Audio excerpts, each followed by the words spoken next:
కన్వీనియంట్గా మాట్లాడే వ్యక్తులు కాదు, నిలబడే వ్యక్తులు కావాలి. అలాంటి నిలబడే వ్యక్తి ఈ రోజున జంగాల శ్రీనివాసులు గారు. వారి అబ్బాయిలతో మాట్లాడారు, వారి బ్రదర్ శివ గారితో మాట్లాడారు, జగన్ గారితో, మదన్ గారితో మాట్లాడారు. వాళ్ళు నలుగురితో కూర్చొని ఒకటి చెప్పాను, నేను నా కోసం చేయట్లేదు, మీరు కూడా మీ కుటుంబం కోసం కాదు, ఇది ఒక చిత్తూరు జిల్లా కోసం కాదు, ఒక నియోజకవర్గం కోసం కాదు, రాయలసీమ ఆంధ్ర రాష్ట్రం కోసం మనం కలిపి చేయాలి. ఏ వర్గాలైతే దెబ్బతున్నాయో, ఏ వర్గాలైతే అణిగిపోతున్నాయో వాటి వెంట మీరు నిలబడండి. మేము కలిసికట్టుగా ఉన్నాం. రౌడీజం చేస్తూ ఉన్నారు. నేను మనం చెప్పింది వీళ్ళు రౌడీలు చెప్తా ఉంటారు. ఏ రౌడీలు వీళ్ళు? నరికేస్తారా వీళ్ళు ప్రతిసారి కూర్చోబెట్టి? నేను మిమ్మల్ని రెచ్చగొట్టట్లా, భయపడద్దని చెప్తున్నా. ఎందుకంటే ఇంత సంఖ్యాబలం ఉన్న కులాలు చాలా ఉన్నాయి అక్కడ.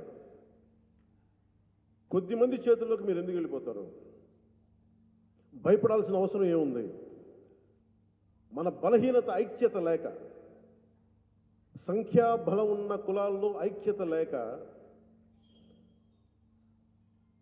జగన్ గారి మనుషులకి మీరు ఊడిగం చేస్తూ ఉన్నారు. ఇది మారాలి. 2024కి ఇది మారాలి. ఆ ధైర్యం మనం అతను తిట్టద్దు, అతను తిట్టాల్సిన అవసరం కూడా లేదు. అతను మనం ఎన్ని వర్బల్ డయారీ అంటాం, మనం ఎన్ని తిట్టినా ఎన్ని అనుకున్నా చప్పట్లు కొట్టినా నన్ను సీఎం అన్న మారదు. మీరు మీ స్థాయిల్లో మీ కుదిరినంత మీరు ఎదురు తిరిగితే అప్పుడు మార్పు వస్తుంది. మనం నా దగ్గర గుండెలు చించుకొని వీరంగాలు చేస్తే సరిపోదు.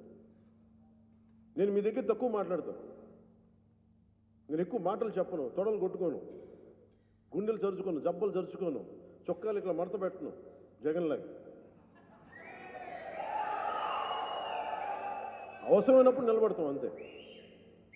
ఎందుకంటే సినిమాల్లో చేసి విసుగు ఉంటుంది. వీళ్ళందరూ సినిమాల్లో చేయగానంటే వెనకాల రికార్డింగ్లు వేసుకుంటా ఉంటారండి. అలాగే వీళ్ళకి రికార్డింగ్లు ఎక్కువైపోయింది. ఆ కేజీఎఫ్ సినిమా పుణ్యం, పుష్ప సినిమా పుణ్యం అని రికార్డింగ్లు ఎక్కువైపోయినాయి. వీళ్ళు నేను మామూలుగానే పంచగట్టుకొని ఏదో మన సాంప్రదాయం ప్రకారం వస్తాం. వీళ్ళు అలా కాదు, వెనకాల మామూలుగా రికార్డింగులతోటి. నేను సినిమాల్లో కూడా చేయను ఇంత తమాషా.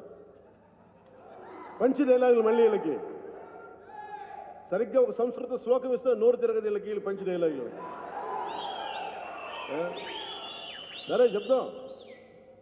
అలాగే పోలీస్ ఉన్నతాధికారులు కూడా ఈరోజు నిన్న జరిగిన రాత్రి సంఘటన చెప్తా ఉన్న పోలీసు ఉన్నతాధికారులు కూడా, మీరు సెర్చ్ వారెంట్ లేకుండా మా ప్రెమిసెస్కి వచ్చారు. మీరు సహజమైన పాలిటిక్స్లో అంటే